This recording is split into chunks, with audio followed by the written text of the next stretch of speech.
संग गोरा की जोड़ी रही जम, जोड़ी रही जम। भोला रसगुल्ला तो गोरा चमचम, भोले संग गोरा की जोड़ी रही जम, जोड़ी रही जम। भोला रसगुल्ला तो गोरा चमचम, दोनों की भक्ति में खो गए हम, दोनों की भक्ति में खो गए हम।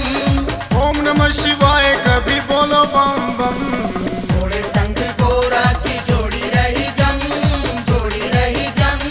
भोला रसगुल्ला तो गोरा चमचम। बम बम भोले भोले, बम बम भोले भोले, बम बम भोले भोले, बम बम भोले भोले। गोरा राजकुमारी है तो भोला भी घाटना, भोले जैसे देवता में किसे के भी ठाठना, किसे के भी ठाठना हो, किसे के भी ठाठना। गोरा राजकुमारी है तो भोला भी घाटना, भोले जैसे देवता में किसे के भी ठाठना, किसे के भी ठाठना हो, किसे के भी ठाठना।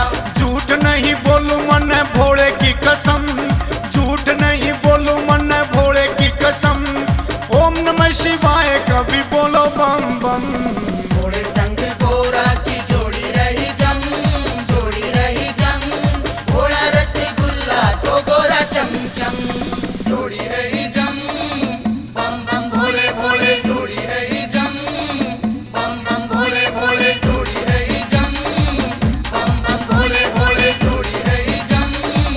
बम बम भोले भोले। भोले की दीवानगी का न्यारा ही सुरूर है, गोरा माँ की भक्ति का न्यारा ही नूर है, न्यारा ही नूर है, वही न्यारा ही नूर है।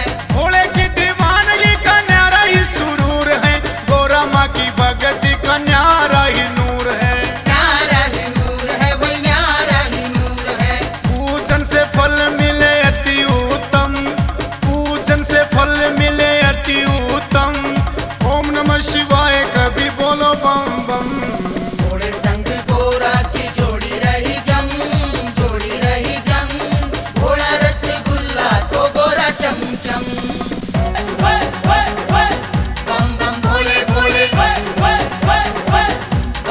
भोले भोले, बम बम भोले भोले, बम बम भोले भोले। जीव की सवारी नंदी गोरा माँ का शेर है, इसमें इशारा छुपा समझने की